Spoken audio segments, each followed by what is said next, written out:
Hey Bre, para member LK21, kali ini 480p akan membahas film yang berjudul The Day After Tomorrow tahun 2014. Film ini dibintangi oleh Dennis Quaid, Jake Gyllenhaal, dan Emmy Rossum. Film ini mendapat rating 6,4 di IMDb. Rating yang cukup bagus bukan? Oke, langsung saja ke filmnya. Film dimulai dengan memperlihatkan Jack Hall, seorang klimatologis, dan timnya Frank dan Jason sedang melakukan penelitian di Antartika. Mereka melakukan pengambilan sampel es dengan cara mengebornya. Ketika pengeboran, terjadi retakan yang seolah-olah membelah benua itu. Lalu, beberapa hari kemudian, Jack menjadi pembicara di konferensi PBB soal pemanasan global di New Delhi. Di sana, dia membeberkan semua hasil temuannya, dan dia juga mengatakan, jika bumi terus mengalami pemanasan global, bumi akan mengalami perubahan iklim yang sangat drastis. Dan dalam 100-1000 tahun yang akan datang, bumi akan masuk ke zaman es. Sementara itu di luar, sedang terjadi hujan salju yang pertama kalinya terjadi di kota New Delhi. Bahkan, itu cuaca terdingin sepanjang sejarah kota itu. Sementara itu, di tempat lain, tepatnya di Tokyo, sedang terjadi hujan es batu sebesar kepalan tangan orang dewasa. Orang-orang berlarian menghindari agar tidak terkena hujan es batu itu. Beberapa hari setelahnya, Jack sedang dalam perjalanan mengantar anaknya ke bandara. Anaknya yang bernama Sam itu akan pergi ke New York untuk mengikuti kompetisi akademik mewakili sekolahnya bersama kedua orang temannya. Malam harinya, saat Jack tengah tertidur lelap, dia ditelepon seorang profesor bernama Terry Rapson. Mereka bertemu di konferensi PBB di India sebelumnya.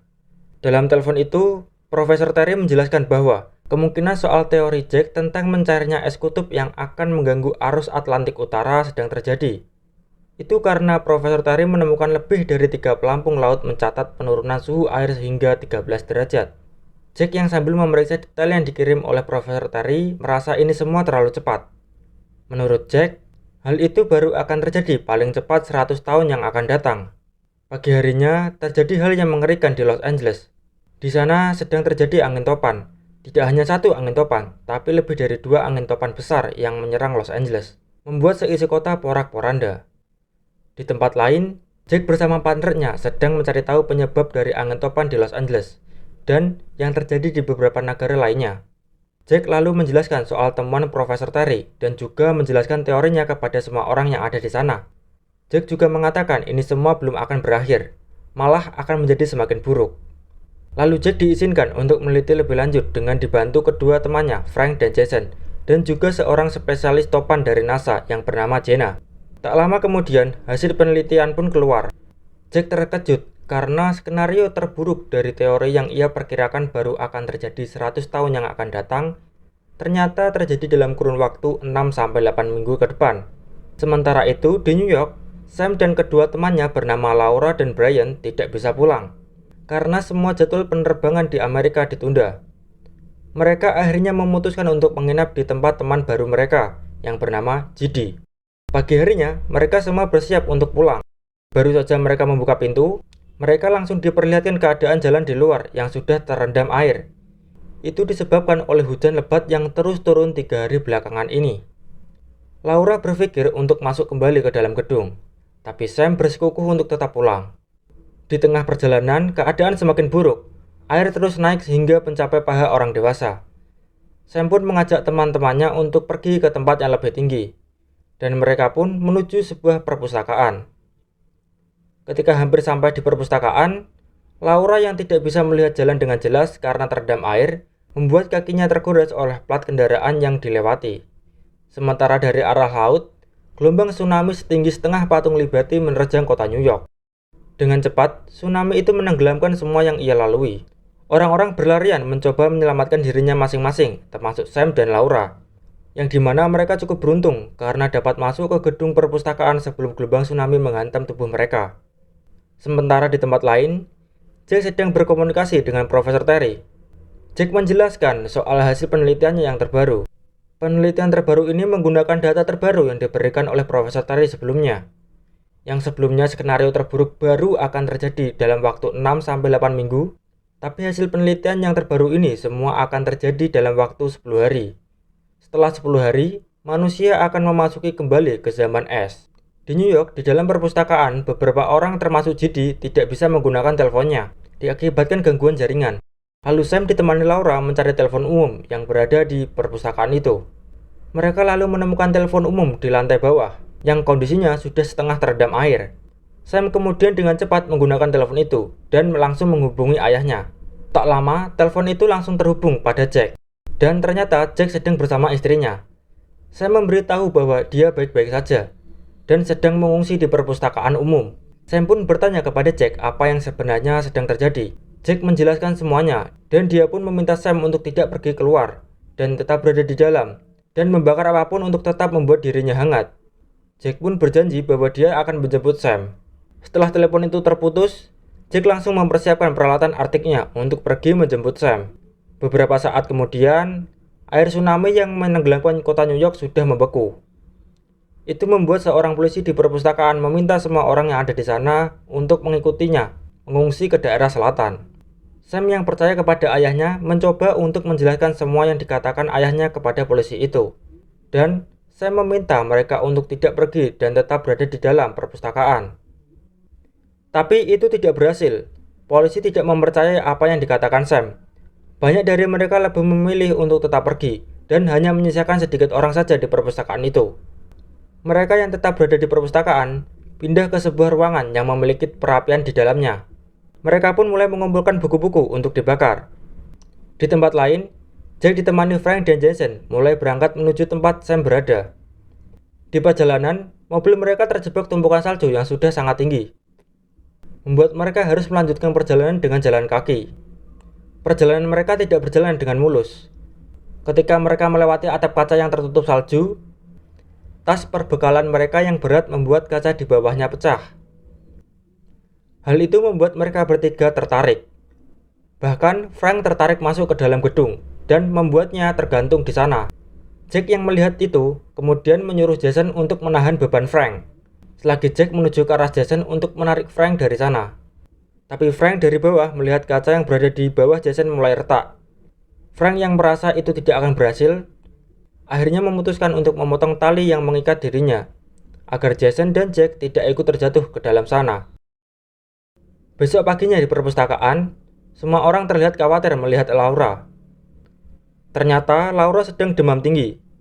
Salah satu dari mereka mengatakan bahwa Laura mengeluhkan kaki di kakinya beberapa hari yang lalu. Ternyata saat dilihat, luka di kaki Laura sudah infeksi berat. Seorang perempuan yang merupakan penjaga perpustakaan itu mengatakan bahwa Laura mengalami keracunan darah. Dia juga menyebutkan beberapa obat yang harus diberikan kepada Laura. Jika tidak, Laura akan dalam bahaya. Sam pun memutuskan untuk mencari obat itu di kapal yang berada tepat di depan perpustakaan. Kapal itu sebelumnya terbawa oleh tsunami dari lautan, hingga akhirnya berada di posisinya sekarang. Sam, Brian, dan JD langsung memasuki kapal dan dengan cepat masuk ke ruang medis. Mereka pun akhirnya menemukan obat yang dibutuhkan Laura. Mereka bahkan menemukan persediaan makanan di sana. Tak disangka, mereka kemudian diserang oleh sekelompok serigala, yang membuat kaki JD terluka karena gigitan serigala itu. Tapi akhirnya, beberapa saat kemudian, mereka berhasil kabur dari serigala itu. Di tempat lain, diperlihatkan Jack yang sedang dalam kesusahan, karena sambil menarik Jason yang pingsan karena kelelahan. Jack melihat sebuah bendera yang sedang berkibar tiba-tiba berhenti. Jack paham betul, dalam beberapa menit ke depan akan terjadi penurunan suhu yang sangat ekstrim, yang bisa membuat semua yang ada di sana membeku seketika. Dengan cepat, Jack mencari tempat yang aman. Begitu juga dengan Sam. Sam dibantu Brian dengan cepat menarik JD yang terluka. Setibanya mereka di perpustakaan, mereka semua dengan sigap membakar lebih banyak buku, agar perapian mereka tidak padam. Begitu juga dengan Jack yang sudah menemukan tempat perlindungan. Dia langsung menyalakan api untuk membuat tubuhnya tetap hangat dan tidak membeku. Keesokan harinya, Jason sudah sadarkan diri, dan mereka pun melanjutkan perjalanan kembali. Di perjalanan, mereka melihat beberapa orang mati membeku, dan salah satunya adalah polisi yang sebelumnya berada di perpustakaan bersama Sam. Malam harinya, mereka berlindung di dalam tenda yang mereka dirikan. Jason yang melihat beberapa orang mati membeku di jalan mencoba berbicara perlahan kepada Jack soal Sam yang kemungkinan kecil untuk bisa selamat dari semua ini. Tapi Jack tetap yakin dan berharap anaknya itu bisa bertahan sampai ia tiba di sana. Pagi harinya, Jack terbangun dan melihat di luar badai salju sudah berhenti. Hanya menyisakan gundukan salju yang hampir mengubur tendanya. Mereka pun langsung melanjutkan perjalanannya kembali. Lalu, mereka tiba di patung Liberty, yang dimana itu menandakan bahwa mereka sudah dekat dengan perpustakaan di mana Sam dan yang lainnya berada. Tak lama kemudian, mereka pun tiba di perpustakaan itu berada, tapi di sana hanya ada gunung salju.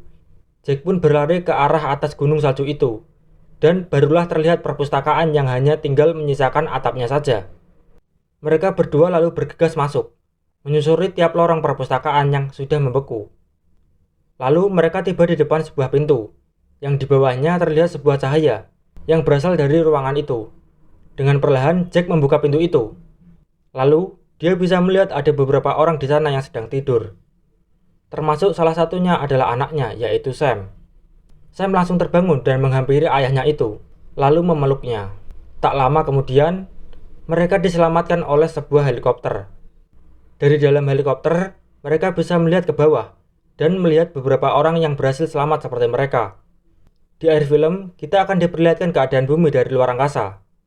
Langit bumi terlihat begitu cerah, meski beberapa bagian daratannya terlihat membeku. Bagaimana menurutmu dengan film ini? Menurut saya, Roland Emmerich, sutradara pada film ini, bisa menggambarkan scene epic fenomena alam. Memang dia ahlinya sih. Film yang dia sutradarai juga menghasilkan scene epic. Contohnya seperti 2012, Independence Day 1 dan 2. Film bagus-bagus itu. Pesan yang bisa kita ambil dari film ini ada banyak. Salah satunya adalah kita harus menjaga bumi, agar tidak terjadi pemanasan global yang membuat es kutub mencair. Dengan cara hemat energi dan menggunakan energi bersih seperti listrik panel surya. Bagi kamu yang ingin nonton filmnya bisa di Netflix, atau yang ingin download filmnya bisa klik link di deskripsi video. Cara downloadnya juga ada di sana. Nonton ya, jangan lupa. Karena menonton film secara utuh tentunya memberikan pengalaman yang lebih. Sampai di akhir video, bagi kamu yang suka dengan konten dan channel seperti ini, bisa subscribe dan klik lonceng notifikasinya. Like dan komen agar channel ini terus berkembang. Oke bre, udah selesai videonya. Terima kasih.